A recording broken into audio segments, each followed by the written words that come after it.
നാമത്തിന് മഹത്വം ഉണ്ടാകട്ടെ. ഞാൻ ജീൻ പോളനിൽ വാളാം മാർത്തമ സഭാംഗമാണ്. തുത സാംസിന്റെ 140 ദിവസത്തിലേക്ക് ഏവർക്കും സ്വാഗതം. ഇന്ന് ഞാൻ ചിന്തിക്കുന്ന വേദഭാഗം 121 സങ്കീർത്തനമാണ്. 15 ആരോഹണ സങ്കീർത്തനങ്ങളാണ് ഉള്ളത്. അതിൽ രണ്ടാമത്തെ ആരോഹണ സങ്കീർത്തനമാണ് 121. ഇസ്രായേലിലെ ഗോത്രങ്ങൾ പെരുന്നാളുകൾക്കായി യെരൂശലേമിലേക്ക് കയറി ചെല്ലുമ്പോൾ പാടുന്ന കീർത്തനങ്ങളാണ് ആരോഹണ ഗീതം. ബാബിലോൺ പ്രവാസത്തിൽ നിന്നും മടങ്ങി വന്ന ദൈവജനം യെരൂശലേം നഗരത്തെ ചുറ്റിയിരിക്കുന്ന പർവ്വത നിരകളെ കണ്ട് ആലപിച്ച ഈ സങ്കീർത്തനം ദൈവത്തിന്റെ കാവലും പരിപാലനവും വ്യക്തമാക്കുന്നു.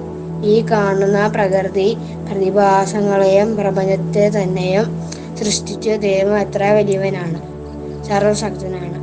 മയങ്ങാത്ത ഉറങ്ങാത്ത ഒരു ദൈവം കണ്ണിമ ചിമ്മാതെ കൺമണി പോലെ നമ്മെ പരിപാലിക്കുന്നു എന്നത് ആശ്വാസപ്രദവും സമാധാനവുമാണ്. പ്രകൃതി ശക്തികൾക്കു മുമ്പിൽ നിസ്സഹായരായ പോകുമ്പോൾ ചിലപ്പോഴെങ്കിലും നാം ഭയപ്പെടാറുണ്ട്.